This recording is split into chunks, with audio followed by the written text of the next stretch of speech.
र आज हामीले पुराणमा कसलाई भेट्यो। हेलो एभ्रिवान, नमस्ते र स्वागत छ नजर ब्लग्समा। र आज चाहिँ हो भागवतको 6 नम्बरको दिन र अहिले चाहिँ म घरबाट निक्लिसकेको छु र मसँग को हुनुहुन्छ म तपाईँलाई देखाउनै छु। र यता चाहिँ मेरो आन्टीको छोरा हिजोको ब्लगमा देखाएको थिएँ र यता चाहिँ मेरो मम्मी हेर्न सक्नुहुन्छ, यति राम्रो देखिएको छ।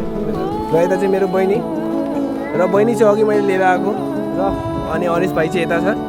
र अहिले चाहिँ हामी जाँदैछौँ होइन पुराण सुन्नलाई र म तपाईँलाई पुगेर दृश्य देखाउँछु। हेर्दै हो र पुराणमा चाहिँ हाम्रो पङ्कज दाई पनि आउनुहुन्छ र यता हुनुहुन्छ पङ्कज दाई र पङ्कज दाईलाई यहाँ बालीजुरीमा आएर चाहिँ कस्तो लाग्यो पुराणमा?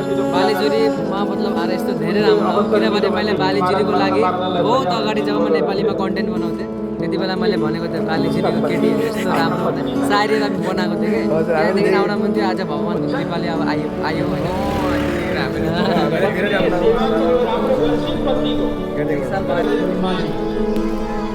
बिना ब्रह्मा को भक्ति करे भगवान शिव को भक्ति होना सकते ही नहीं।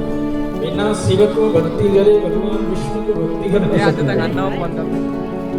बिना विष्णु को भक्ति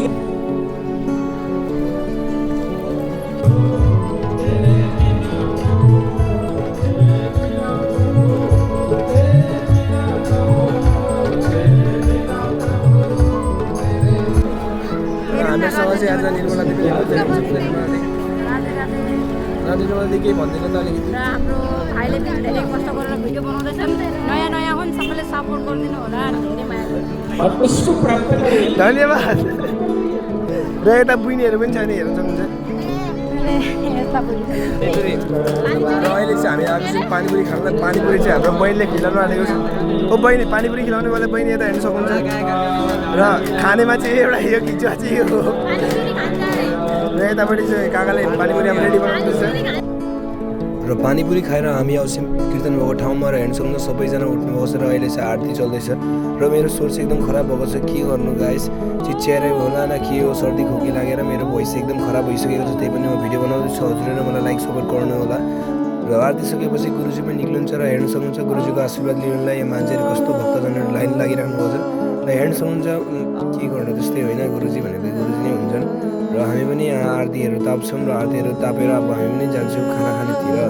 र गुरुजी पनि जानुहुन्छ र हामी आउँछौँ प्रसाद दिने ठाउँमा। र हेर्न सक्नुहुन्छ मान्छेहरू सबैजना प्रसाद खानुहुँदैछ र हामी पनि प्रसाद खानुलाई आउँछौँ। तर यहाँ मान्छेको भिड देखेर हामीलाई चाहिँ खान मन लाग्दैन।